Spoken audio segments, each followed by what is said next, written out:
Noong araw na nakatakda nilang makuha ang kanilang mga kakayahan at papunta sina Light at ang kanyang kababatang si Lena sa simbahan para simulan ang seremonya, habang naglalakad ay masigla nilang pinag-uusapan ang mga kakayahang nais nilang makuha.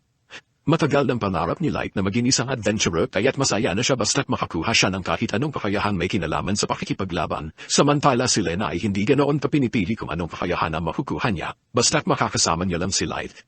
Gayunpaman ay medyo kinakabahan si Lena dahil walang nakakalam kung anong kakayahan ang makukuha nila hanggang sa makain ng prutas, pero kumpiyansa si Light na makakakuha sila pareho ng magagandang kakayahan.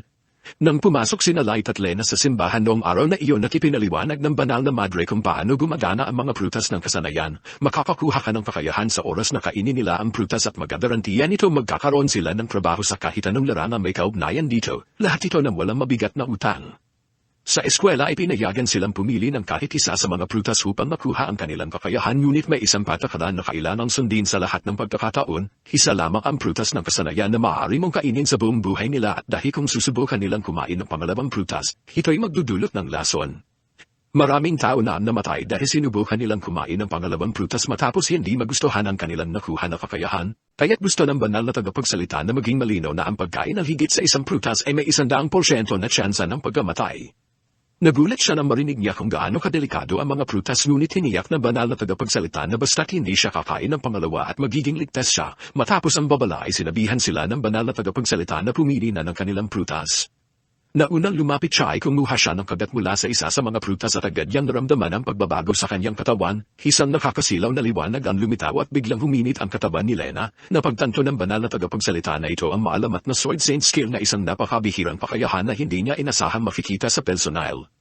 Dahil dito, nakatakdang maging isa sa mga pinakadakilang adventurer sa bansa si Lena at tuwang-tuwa si Light para kay Lena. Kaya binati niya ito sa kanyang kamanghamanghang kakayahan at ngayon ay siya naman ang susunod at doon ay lumapit siya sa altar at pumili ng sariling prutas, humaasang makakakuha siya ng isang disenteng kakayahan sa labanan upang makatulong kay Lena. Gayunpaman nang kadating niya ang prutas at pumasok ang kakayahan sa kanyang katawan ay nalungkot siya na marinig na ang nakuha niya ay isang insect master na kakayahan, sinubukan ng banal na tagapagsalita na magbigay ng suporta ngunit malinaw na ang tanging laban na magagawa ni Light ay laban sa mga peste sa bukid. Wasak ang puso ni Light dahil tila nawasak na rin ang kanyang pangarap na maging isang adventurer. Nagmakaawa siya kung pwede ba siya muling kumain ng prutas ngunit malinaw ang sinabi ng banal na tagapagsalita tungkol sa 100% na tsansa ng pagkamatay, kaya't ayaw niya itong pahintulutan. Sinubukan ni Lena na aliwin si Light at sinasabing mananatili siya sa nayon at putulong magtanim ng prutas dahil hindi mahalaga sa kanya kung ano ang ginagawa nila, basta magkasama sila ngunit hindi matanggap ng banal na tagapagsalita ang ganitong uri ng pagmamahalan at sakripisyo. Ang sword saint skill ni Lena ay isang bihirang biyaya na nangyayari lamang isang beses sa isang dekada. Hindi niya hahayaang masayang ang ganitong talento sa pagiging isang magsasaka at ipinilit ng banal na tagapagsalita na si Lena ay maging isang adventurer para sa ikabubuti ng bansa. Sa katunayan ay dadalhin niya si Lena sa Royal Capital Caudad upang masisimulan ang kanyang pagsasanay doon. Walang lakas ng loob si Lena na tanggihan ang kagustuhan ng banal na tagapagsalita kaya't napilitan siyang sumama. Ngunit bago siya umalis ay ipinangako niyang babalik siya para kay Light balang araw at lumipas ang 3 buwan mula sa mahalagang araw na iyon, at doon ay sinisikap ni Light na tanggapin ang kanyang sitwasyon sa pamamagitan ng pagsisikap bilang isang magsasaka.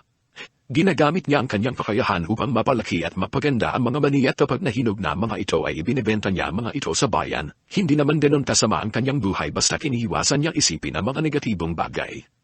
Habang papunta siya sa bayan upang magbenta ng mani at napansin niya maliit ang mga ito kaya kakaunti lang ang bayad sa kanya. Sa kanyang pag-uwi ay nakita niya ang isang poster na may balita tungkol kay Lena at sa loob lamang ng 3 buwan mula nang umalis siya sa nayon, na-promote siya bilang isang S-rank adventurer at napakahusay ng kanyang ginagawa. Masaya si Light para kay Lena ngunit ang pag-alam kung gaano siya kaprogresibo ay lalo lamang nagparamdam sa kanya ng pagkabigo. Pakiramdam niya ay isa siyang malaking pagtatalo at bagamat alam niya mula siyang kakayahan para maging adventurer. Patuloy pa rin siyang nagsasanay araw-araw sa pag-asang baka natural na ma-unlock niya ang isang sword skill o iba pang kakayahan. Paulit-ulit niyang hinahampas ang isang tuhod ng puno gamit ang espada at naniniwalang kung mahahati niya ito, sapat na siyang malakas upang maging isang adventurer sa sariling pagsisikap at gayunpaman, hindi laging nagbubunga ang pagsusumikap kaya't ang tanging nakuha ni Light mula sa kanya mga pagsasanay ay mga pasa sa palso. Napaupo siya sa lupa at lugmok sa pagtatalo at nagsimulang mag-isip kung naaalala pa kaya siya ni Lena. Sinabi ni Lena na babalikan siya pero sa lahat ng tagumpay at yaman na nakuha nito, hindi siya magtataka kung nalilimutan na nito ang kanyang pangalan at mukha. Biglang lumapit ang isang batang babae na naglangalang Alo kay Light at dala ang isang tasa ng tubig para sa kanya. Si Alo ay halos hulila at dahil ayaw abalahin ang punong bayan ang sarili dito kaya kiniwan na lang siya sa pintuan ni Light isang araw. Nakita ni Light na wala na mapupuntahan si Alo kaya pinatuloy niya ito at mula noon ay magkasama na silang naninirahan. Sinabi ni Alo na tapos na siyang maghanda ng hapunan kaya't kung gusto ni Light ay pwede na siyang kumasok upang kumain. Masayang pumayag si Light at sa unang kagat niya ng pagkain at habang kumakain siya ay tinanong ni Alo kung kumusta ang ani nila ngayong araw at sinabi ni Light na maganda ang kita nila ngayon, lalo na't nakatoon na siya sa pagtatanim ng scale fruits kamakailan. Pinapaalala rin niya na inilagay niya ang mga scale fruits sa mga kahon na malinaw na may malkang bungo kaya't sa kahit anong sitwasyon ay hindi dapat kainin ni Alo ang mga iyon. Hindi alam ni Alo na delikado pala ang mga scale fruits, kaya't napakahalaga ng babala ni Light o sana nga naging mahalaga ito dahil sa isang oras na ang nakalipas. Naikumpisa ni Alo na ginamit niya ang ilang scale fruits upang gawin ang nilagang kanilang kinakain ngayon. Biglang natarante si Light at nagtanong kung sigurado ba si Alo na gumamit siya ng scale fruits at tumatamo si Alo. At ayon sa sinabi ng banal na tagapagsalita na ang pagkain ng pangalawang scale fruit ay tiyak na magdudulot ng kamatayan. Biglang naramdaman ni Light na umihinit ang kanyang katawan at may masakit siyang naramdaman sa dibdib, kaya tinakala niya ito na ang kanyang katapusan at bumagsak siya sa sahig at sa kanyang huling hininga. Humingi siya ng paumanhin kay Alo at sinabi niya na kasalanan niya ito dahil inasahan niya maiintindihan ni Alo ang mga malta kahit hindi pa ito marunong magbasa. Habang nakahiga at naghihintay ng kamatayan napansin ni Light na parang ang tagal ng kanyang hinihintay, kaya bumangon siya at laking gulat niya na makita niya maayos ang kanyang kalagayan at napansin ni Alo ang litong ekspresyon ni Light, kaya tinanong niya kung ayos lang ito. Dito lalong naguluhan si Light at kumain siya ng pangalawang scale fruit na dapat ay nakamamatay pero bakit buhay pa rin siya. Biglang nakaramdam si Light na matinding sakit ng ulo at naramdaman niya ang lakas ng isang bagong kakayahan na pumapasok sa kanyang katawan, kasabay nito si Alo naman ay biglang nakaramdam na matinding kirot sa kanyang katawan. Dahil kumain din siya ng nilaga at ibig sabihin ay makakakuha rin siya ng kakayahan. Bigla na lang nakita ni Alo ang mga salitang lumulutan sa harapan ni Light at binasa ang impormasyon tungkol sa kanyang Knockmaster skill. Bukod sa kakayahan magpatubo ng mga mani at ang skill ni Light ay nagbibigay rin sa kanya ng immunity sa lahat ng lason na may kinalaman sa mani. Nagulat si Light at tinanong si Alo kung paano niya nalaman iyon at sinabi ni Alo na nakikita niya ang mga salitang lumulutang sa hanin. Kaya't napagtanto ni Light na nakakuha si Alo ng appraisal skill at patuloy na binasa ni Alo ang impormasyon ni Light at binanggit nito may pangalawa na itong kakayahan at ito ang Sword God. Ang Sword God skill ay lubos na nagpapalakas sa lakas ng pag-atake ni Light kapag may hawak siyang espada at pinapataas din ito ang kanyang resistensya sa mahika. Kung totoo ang sinabi ni Alo ay posibleng natupad na ang pangarap ni Light. Gusto niyang subukan ito kaya tumakbo siya palabas ng bahay at hawak ang kanyang espada at bumalik sa kagubatan upang alamin kung totoo ang kanyang bagong kakayahan. Hitinaas niya ang espada at sa isang hampas lamang ay nahati niya ang tuhod ng puno at pati na rin ang mas malaking puno sa likod nito. Sa puntong ito ay malinaw na napakalakas na ni Light at kinabukasan ay pumunta si Light sa bayan upang magtungo sa guild at maging isang adventurer. Sobrang excited siya dahil matagal na niyang pangarap ang makarating dito. Ang una niyang napansin ay ang notice board na puno ng mga bounty quest. Kung matagumpay nilang makukumpleto ang isang quest at makakabili sila ng bagong kadamitan at masasarap na pagkain, ngunit ang paggawa ng pera ay hindi lang ang dahilan kung bakit narito si Light ngayon. Gusto niya malaman kung gaano ka-epektibo ang Sword God scheme niya sa labanan.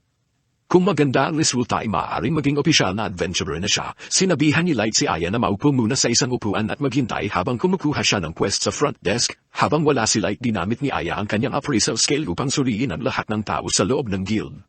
Namangha siya sa iba't ibang uri ng kakayahang mayroon ng mga tao ngunit nagulat din siya kung gaano kawalang kwenta ang ilan sa mga ito. Tulad ng isang lalaki na may skill na nagdudulot ng pinsala sa sarili at bigla siyang nakarinig ng kabuluhan mula sa front desk, kaya tumingin siya at nakita si Light na nasa gitna ng pagtatalo sa isa sa mga adventurer sa guild.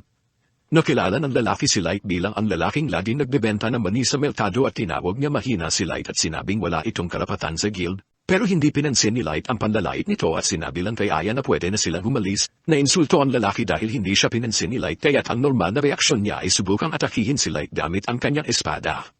Ngunit dahil sa Sword God skill ni Light napabuti rin ang kanyang reflexes kaya't madali niya naharang ang pag-atake at nagulat ang lalaki dahil hindi na inakalang kaya itong gawin ni Light. Mukhang handa pa siyang kumuha ng kasong pagpatay sa araw na iyon. Nakita ng mga kaibigan ng lalaki na kayang ipagtanggol ni Light ang sarili kaya't pinilit nila siyang umatras dahil hindi ito laban na kaya niya ipanalo. Sinubukan ng lalaki na ang pangalan ay Jean na gawing biro ang kanyang ginawa at sinabing hindi niya talaga intensyon na saktan si Light. Umalis na sila ng kanyang mga kaibigan upang gawin ang kanilang unang misyon at hindi nagtagal. Humalis din sina Light at Aya matapos makuha ang kanilang quest at pumunta sila sa Rocky Plains at sobrang excited si Light dahil maaaring makita niya sa wakas ang isang halimaw sa personal. Dahil delikado ang lugar na iyon at sinabihan niya si Aya na manatiling malapit sa kanya at hindi nagtagal, nakita nila ang kanilang target na isang slime monster na nasa malayo. Naghanda si Light na labanan ito at dahan-dahan siyang lumapit upang subukang sorpresahin ito, ngunit napansin pa rin siya ng slime. Kaya't nagdesisyon si Light na harapin ito ng direkta at mas malakas na siya ngayon kaysa dati, kaya kumatake siya ng buong lakas sa slime at nahati ni Light ang slime sa gitna ngunit aksidenteng naputol din ang lupa sa proseso. Masaya siya na ang kanyang kakayahan ay talagang kapakipakinabang sa labanan ngunit napagtanto niyang kailangan niyang kontrolin ang kanyang lakas upang maiwasan ang anumang karagdagang pinsala.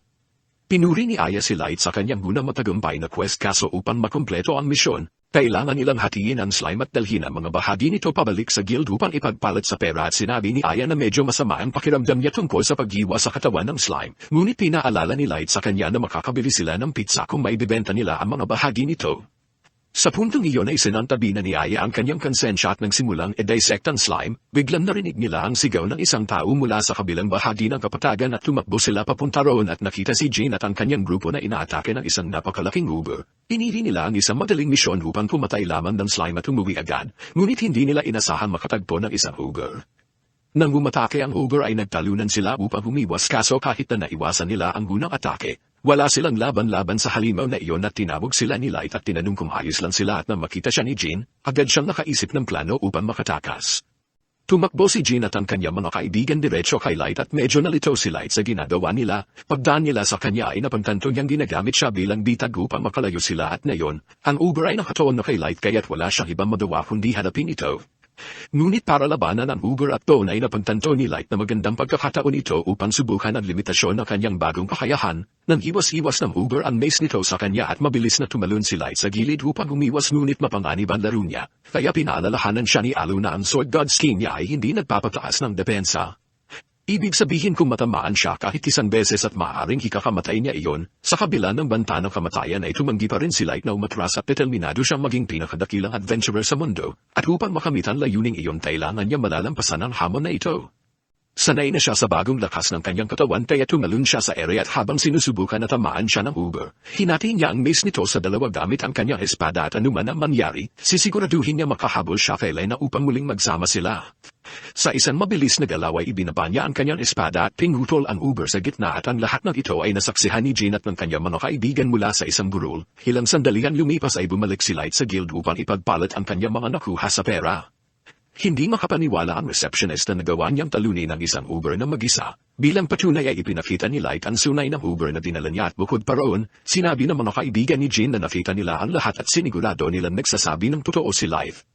Naniniwala ang receptionist kaya't sinabihan si Light na maghintay sandali habang kinukuha ang kanyang gantimpala. Samantala ay muling nagpasalamat ang mga kaibigan ni Jean kay Light sa pagsasagit sa kanila, bigla na lang nagtipon ng isang grupo sa harap ng guild kaya tinanong ni Light kung ano ang nangyari.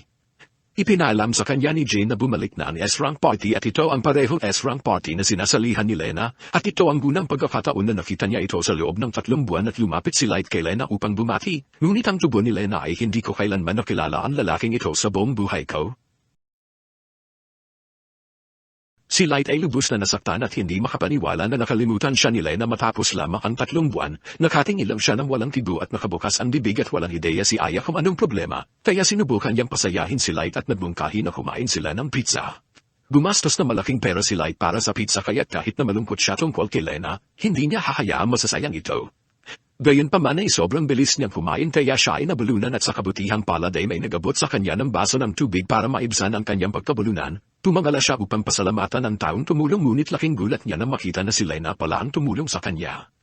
Yayakap na sana siya at sisigaw ng pangalan ni Lena kaso tinatakpan ni Lena ang kanyang bibig at sinabing tumahimik siya. Kundi maririnig sila ni Gru sa kumupo si Lena sa mesa at nagpakilala si Aya dahil iyon ang unang pagkakataon na nakita niya si Lena ng personal. Magtatanong na sana si Lena kung paano naging adventurer si Light sa loob ng 3 buwan, subalit nauna nakitanong ni Light kung bakit naruroon si Lena.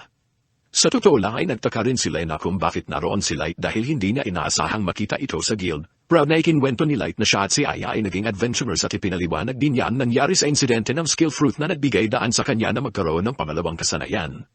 Tila masaya si Lena para kay Light dahil ibig sabihin nito ay maabot na niya ang kanyang pangarap. Pagkatapos ay tinanong ni Light si Lena kung kumusta na siya kasama ang S-Rank Party na Sacred. Ngunit sa ekspresyon ni Lena ay mukhang hindi masaya ang karanasan niya doon. Napilitan lang siyang makipaglaban kasama ang mga random na tao na pinili ng Holy Sister. Kaya pinayuhan ni Lena si Light na lumayo na lang sa Sacred kung gusto niya mag-enjoy bilang adventurer. Hindi pa rin maintindihan ni Light kung ano ang masama sa Sacred dahil marami siyang naririnig na magagandang bagay tungkol sa kanila. Kaya inalala ni Lena ang isang insidente 2 buwan na nakalipas nang harapin ng kanilang grupo ang isang higanteng ahas. Mahina ang mga ahas sa apoy kaya tinutusan ni Gruz ang mage na salakayin ang ahas gamit ang apoy. Gayunpaman ay sumasubra ang mage at nasunog din ang isang kalapit na bukirin at nang sinubukan ni Lena na ituro ito upang maadapan ang sunog. Wala nang pakialam dito si Gruz at wala raw halata ang pagkasira ng bukid at ang trabaho lang nila ay patayin ang ahas at nagawa na nila iyon. Kaya tayon kay Gruz ay wala nang kailangang intindihin tungkol sa mga walang kwentang bagay na tulad ng collateral damage basta't natapos ang trabaho. Sinubukan din ni Lena na ipaliwanag ang sitwasyon sa Holy Sister ngunit mas walang pakialam ito kaysa kay Gruz. Hindi raw mahalaga kung gaano karami ang hari-arian ang masira o kung gaano karami ang ordinaryong tao ang mamatay. Basta maalala sila ng kasaysayan bilang mga bayani at hindi inilahad ni Lena kay Light ang baluktot na pananaw ng kanyang grupo, pero halataan ni Light na hindi masaya si Lena. Kaya inimbitahan niya itong sumama sa kanila ni Aya kung gusto niya. Subalit kahit gustong-gusto ni Lena ang ideya ay may mga dahilan kung bakit hindi siya makakalis sa Sacred at sinabi ni Lena na ayos lang siya. Pero halata ni Light na umihiyak ito kaya alam niya may mali at ayaw lamang ni Lena na madamay si Light sa gulo niya kaya umalis siya sa mesa. Makalipas ang ilang sandali ay pumunta si Light sa front desk para kunin ang kanyang gantimpala sa pagpatay sa ugo. Binigyan siya ng 10,000 gold pieces na mas maraming pera kaysa sa kahit kailan man niyang nakita, pero sa kabila nito ay hindi siya excited at labis siyang nag-aalala tungkol kay Lena. Alam niya hindi niya matutulungan ito hanggat hindi niya nalalaman kung ano ang ginagawa ng Sacred na nagpapastress kay Lena, dahil hindi ito sasabihin ni Lena ng direkta at iminungkahi ni Aya na tanungin na lang niya ng personal si Gruz. Sa loob ng lounge ay kasalukuyang nakaupo si Gruz kasama ang 2 babae at nagkukwento ng mga kwento ng kanyang makapangyarihang laban. Halimbawa ay ikinwento niya ang kanyang pinakabagong laban kung saan hinabon nila ang isang masamang grizzly bear. Sinabi ng ginamit nila ang apoy upang sugpuin ang oso bago niya personal na ibinigay ang huling atake.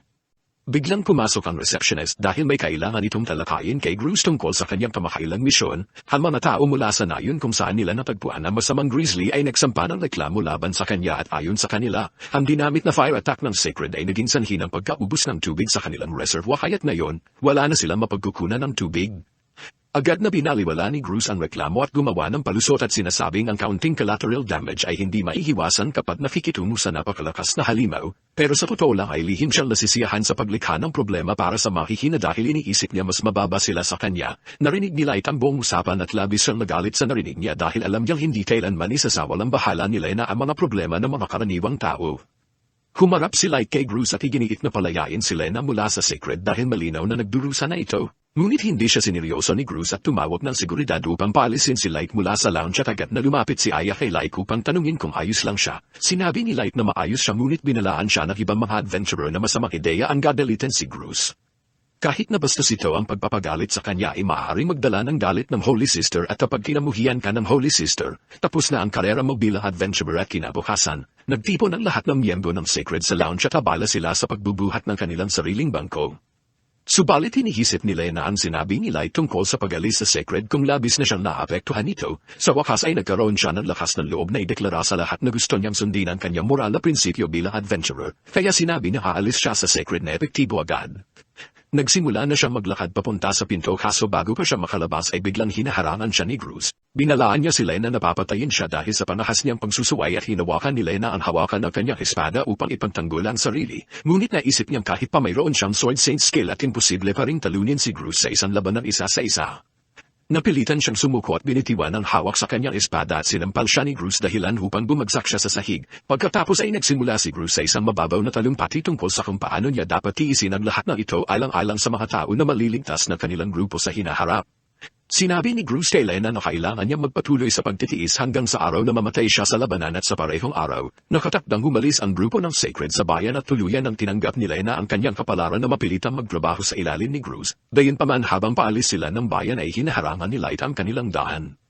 Tinanong ni Gruz kung bakit hinaharangan ni Light ang kanilang daraanan at ipinahayag ni Light na naroon siya upang kunin ang kanyang kaibigan. Sinabi niya kay Lena na siya at si Aya ay nagbabalak manghuli ng mga halimaw at nais nilang isama siya. Pagkatapos ng lahat ay nagbigay sila ng pangako sa isa't isa na magiging adventurer silang magkasama at balak ni Light na tuparin ang pangakong iyon. Naalala ni Lena ang pangako at gustong-gusto niyang sumama kay Light, ngunit wala siyang lakas ng loob na kalabanin si Gruz at hiniling niya kay Light na iwan na lamang siya para hindi ito masaktan. Dahil tinanggihan ni Lena ang alok ni Light ay sinubukan ni Gruz na paalisin na ito. Subalit hindi pa rin sumusuko si Light at sa halip ay idineklara niya na nais niyang hahamunin si Bruce sa isang duelo para sa kalayaan ni Lena at sa una, tinanggihan ni Bruce ang hamon dahil wala raw siyang dahilan para labanan ng isang walang kwentang tao. Ngunit nang sinubukan siyang e-provoke ni Light at tinanong kung natatakot ba siyang matalo sa isang walang kwenta, hindi napigilan ni Bruce ang kanyang galit sa kahihiyan na iyon.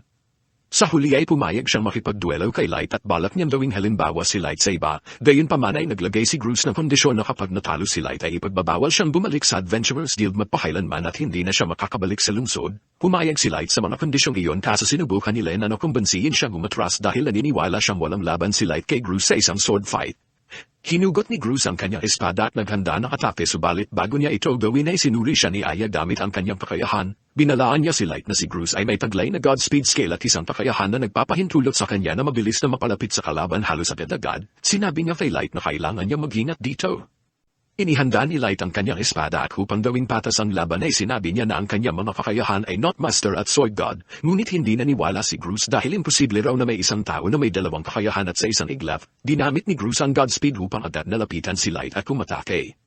Halos hindi makita ni Light ang paparating na atake ngunit nagawa niya harangin ito at sunod-sunod na umatake si Bruce, dahilan upang mapilitang magdepensa si Light dahil hindi niya matapatan ang bilis ng mga atake nito at sa kalaunan ay nagawa ni Light na lumikha ng kaunting distansya mula kay Bruce.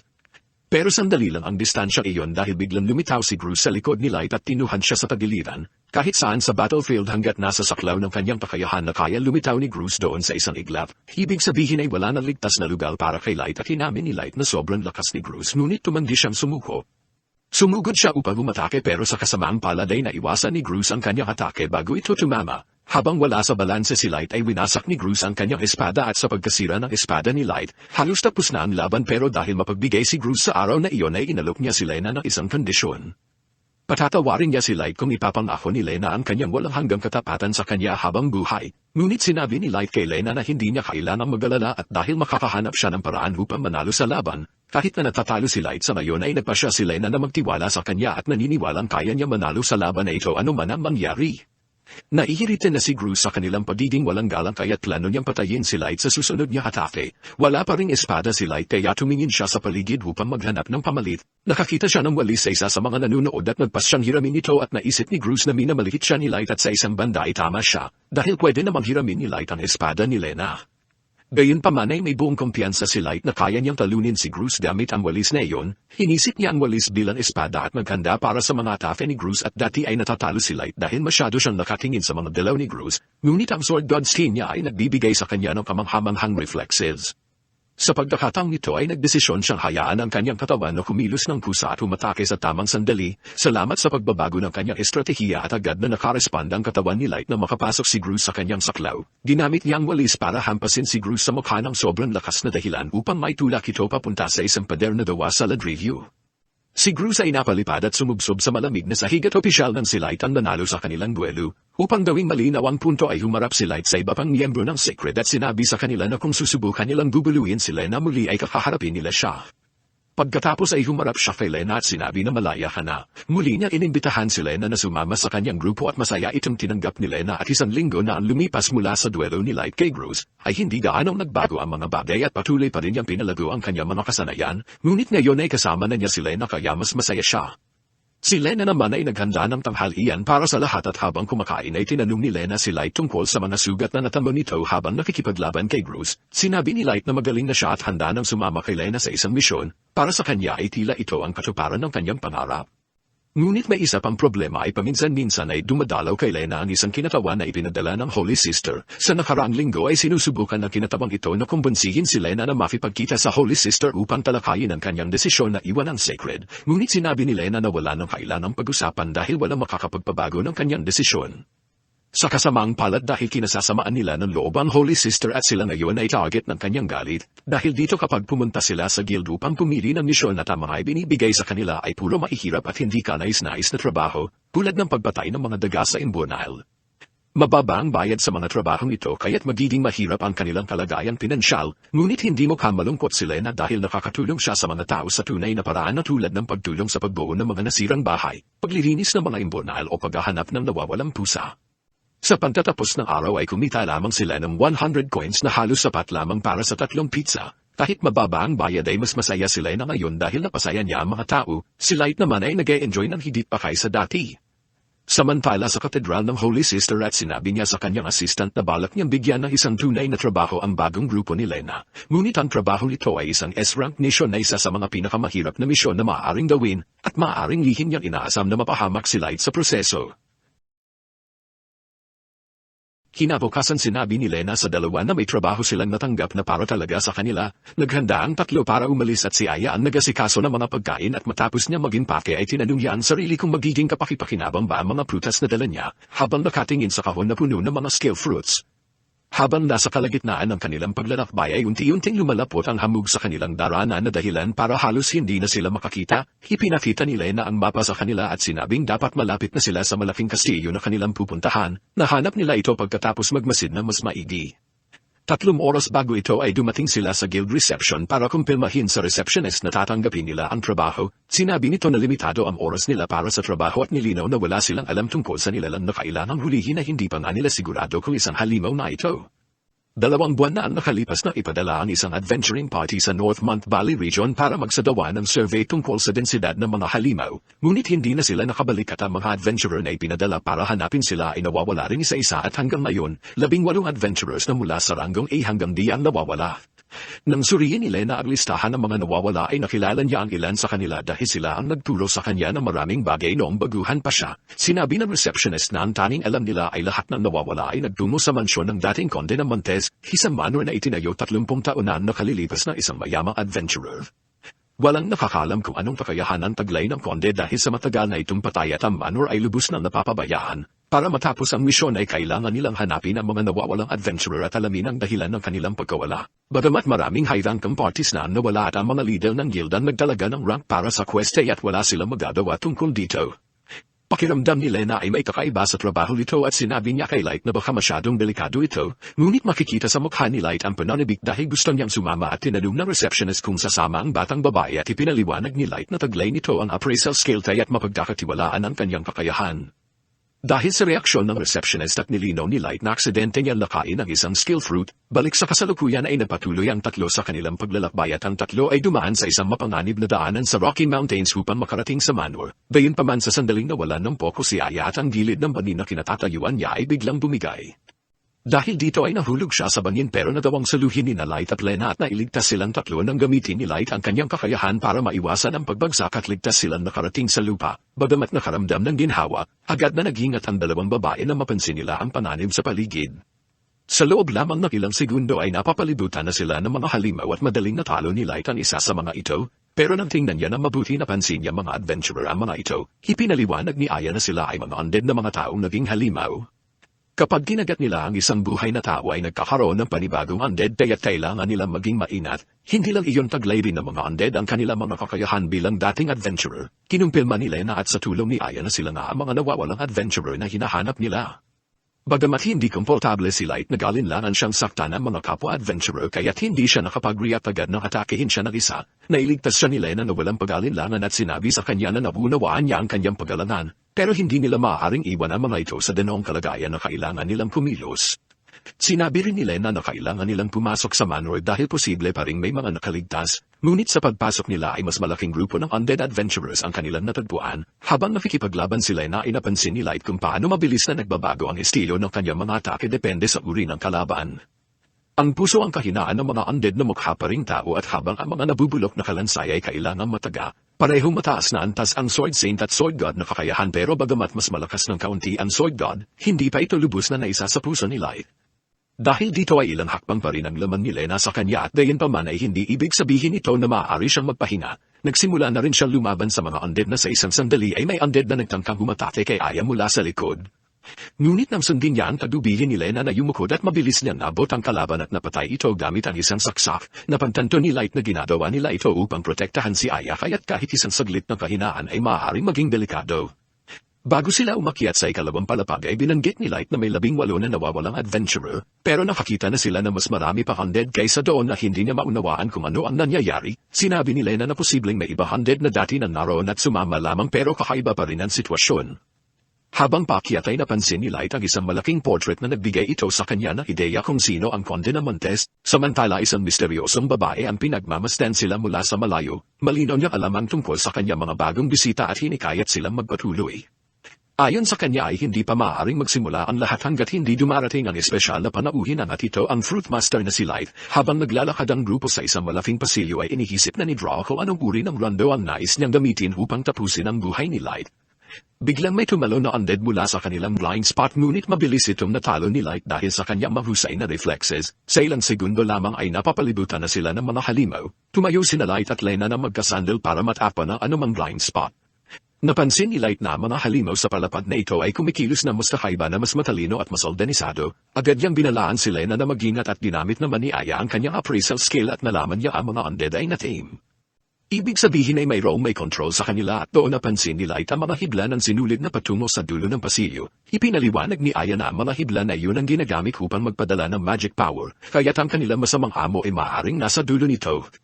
Nang makarating ang tatlo sa dulo ng pasilyo at binuksan nila ang pinto at napansin ni Lena na ito ay isang ballroom na isang lugar kung saan karaniwang idinaraos ang mga kasiyahan. Biglang may isang babaeng sumasalubong sa kanila na sinasabing matagal na niya hinihintay ang kanilang pagdating.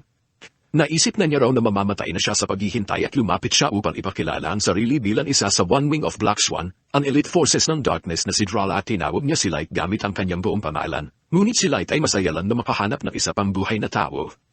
Gayunpaman nagduda siya kung totoong nakaligtas si Drala at sa isang kilos ng kanyang kamay. Tinawag ni Drala ang isang grupo ng undead upang suportahan siya at agad naman dinamit ni Aya ang kanyang appraisal skill at ipinalam kina Light at Lena na ang kakayahan ni Drala ay necromancy, isang kakayahan para kontrolin ang mga halimaw na uri ng bangkay at espiritu. Pati ang kanilang mga kasanayan at natatanging kakayahan ay nagagamit niya at tinawag ni Drala ang appraisal skill na isang nakakainis na bagay na bahagyang nakapagpatakot kay Aya at biglang tinanong ni Light si Drala kung naroon ba siya para sa isang trabaho mula sa Adventurers Guild at kung posible bang magtulungan na lang kaysa maglaban. Nilinaw ni Drala na hindi ganoon ang sitwasyon na naroon lamang siya para patayin ang Fruitmaster at ang una niyang ginawa ay kontrolin ang isa sa kanyang mga halimaw upang atakihin si Light mula sa kanyang blind spot, ngunit nagawa itong talunin ni Light. Tinanong niya si Drala kung bakit gusto siyang patayin. Sinabi niya na iyon ang hutos na ibinigay sa kanya kaso hindi na masabi pa ni Drala ang iba pang detalye dahil isa itong lihim. Hinakala ni Light at Lena na alam na nito na darating sila kaya hinintay sila rito at sinabi ni Lena na hindi pa niya naririnig ang tungkol sa isang grupo na tinatawag na Black Swan o isang makapangyarihang kakayahan tulad ng necromancy. Sinagot naman ni Drala na napagod na siyang maghintay dahil masyado silang natadulantay at bilang kabayaran, hinaasahan niya libangin siya ng husto at mula roon ay magkasamang nakipaglaban sina Light at Lena upang lipulin ang mga undead na umatake sa kanila. Ngunit ang sumunod na nangyari ay naghanda si Drala ng isang espesyal na sorpresa para kay Lena na ipinakita niya ang dalawang adventurer na kilala na ni Lena noon. Lubos na nabigla si Lena na makita ang kanilang kalagayan at habang nasa gulat siya, binalaan siya ni Aya na mag-ingat dahil ang mga undead na iyon ay may mga kakayahan. Ang lalaki ay may close skill na nagpapahaba at nagpapatigas ng kanyang mga kuko habang pinapalakas ang kanyang lakas, samantala ang babae naman ay may mirror strike na nagbibigay daan sa kanya na umatake gamit ang mga salamin na imaheng nasa magkabilang panig niya. Nagsimulang ma-pressure si Lena sa pagtatanggol laban sa dalawa ng sabay-sabay kaya unti-unti siya umatras upang mapanatili ang kaligtasan. Samantala ay napansin ni Drala kung gaano nakakainis si Aya para sa kanya kaya't nagdesisyon siyang tanggalin ito sa laban. Agad na dumating si Light upang protektahan si Aya mula sa undead subalit dahil dito ay napalibutan siya ng mga kalaban. Habang iniisip ni Light kung paano ipagtanggol si Aya ay binigyan siya ni Drala na mas maraming pagsubok gamit ang iba't ibang kakayahan ay naatake sila mula sa maraming direksyon. Dahil sa haba ng laban ay unti-unti nang napapagod si Light, samantala si Lena ay tanggap na ang katotohanan na wala siyang magagawa kundi sirain ang dati niya mga kaibigan nang dumating siya sa Sacred City at sila ang unang lumapit sa kanya. Ilang linggo ang lumipas ay tuwang-tuwa sila na maabot niya ang rank at nilinaw ni Lena sa kanila na ang tagumpay na iyon ay dahil sa tulong nila. Ang matatamis na alaala na ito ay bumabangga sa malagim na kalagayan ng dalawa sa harap niya ngayon, habang abala siya sa pakikipaglaban na hindi na niya nakikita kung ano ang nangyayari kina Light at Aya. Alam niyang kailangan niyang tapusin ito agad at ang pinakamahusay na paraan ay putulin ang mga hibla na kumokontrol sa dalawa. Mabilis siyang lumapit upang putulin ang mga hibla kaso bago niya ibigay ang huling suntok ay naalala niya ang mga imahe ng dalawa habang nakikipag-usap sa kanya. Sinabi ng dalawa na hindi mali ang ginagawa niya at tinanggap nila na ito na ang wakas ng kanilang pakikipagsapalaran. Nagpasalamat sila sa lahat ng ginawa niya para sa kanila dahil isinasaalang-alang ang hiling nila. Pinili niyang tapusin ito na mabilis upang hindi na sila maghirap pa. Gumamit siya ng espesyal na atake para dito matapos iyon ay malungkot niyang nagpaalam sa kanila habang dinadala ang bigat ng kanyang damdamin nang hindi na nagsasayang ng oras na agad na bumalik sila na kina Light at Aya at sa puntong iyon, patuloy si Light sa paglaban sa mga undead na papalapit sa kanila. Kahit na marami na siyang napatumba tila hindi pa rin nauubos ang kanilang kalaban at doon niya napagtanto ang isang bagay at tinanong si Aya kung kaya ba ng necromancy na lumikha na mas maraming undead. Sinagot siya ni Aya na hindi at ipinaliwanag na ang kakayahang ito ay nagko-control lamang sa mga undead na naroon na sa lugar.